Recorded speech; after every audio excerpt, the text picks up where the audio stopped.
Easily the most anticipated game to hit the shelves this week is Rockstar's Max Payne 2, The Fall of Max Payne for the PC. With me now is senior editor Andrew Park, who last week got to play the game about which so little is known. So Andrew, what have you learned about Max Payne 2? Well, what we do know about Max Payne 2 is that it's going to be a slightly longer game than the original. It seems like it's going to be a bit more challenging. There are going to be a lot more opportunities to just really get in and fight, and just a lot more levels, it seems like, that are designed to basically kind of require you to do a lot of shoot dodging, a lot of bullet time, pull off a lot of fancy moves. Are there going to be any familiar faces in the game? I mean, obviously Max Payne is in the game, but anyone else from the first game returning? Right, there's probably going to be, you'll recognize some characters. Basically, I think that the Remedy guys felt that they were kind of wasteful with the first game. They just kind of offed everybody, but the few people who did survive are going to be back. So one of the new characters is Commissioner Jim Bravura. He was in the original game.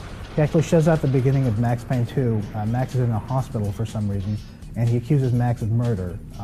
It's kind of an unusual situation. We're not really sure what happened, but then after that we go into one of Max's trademark flashbacks, and the sequel, basically like the first game, is told kind of from a retrospective. So there's also a new kind of bullet time in the game known as Bullet Time 2.0. How exactly does that work? Right, so in addition to regular bullet time, there's Bullet Time 2.0, which you can use by clicking the right mouse button. Basically, when you do that, the whole screen kind of gets washed out.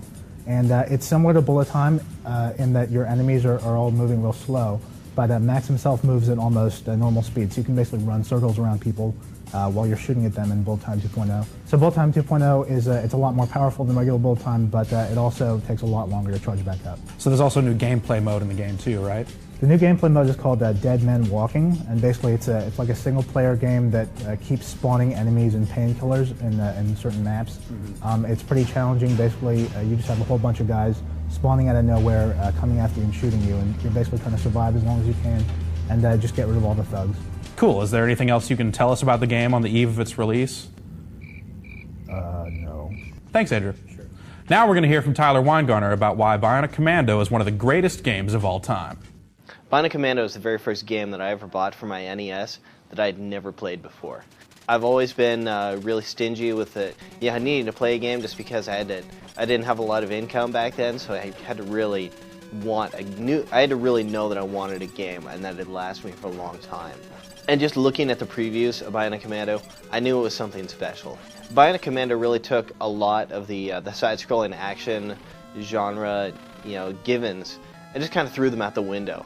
It was a given that you always played a character who could jump, just because it had been proven that that was a good gameplay element to allow you to overcome obstacles.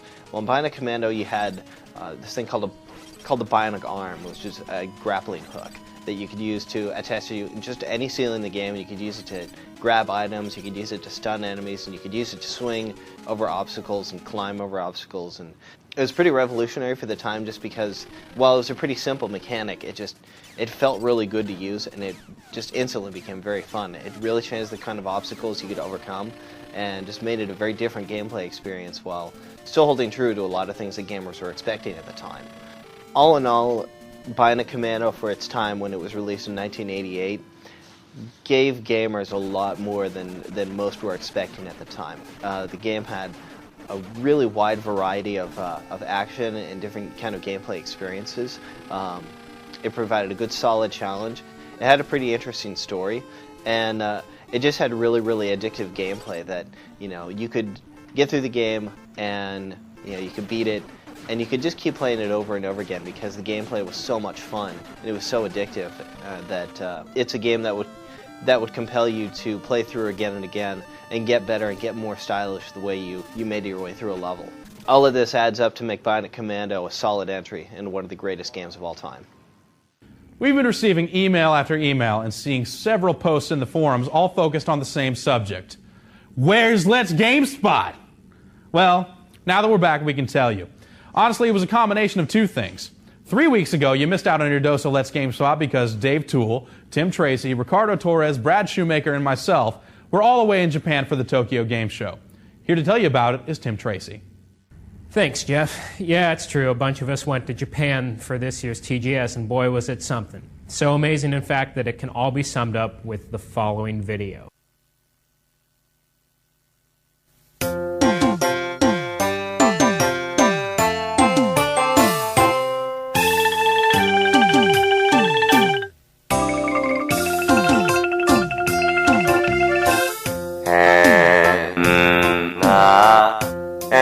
たがやってくるあなたの家に熊が来る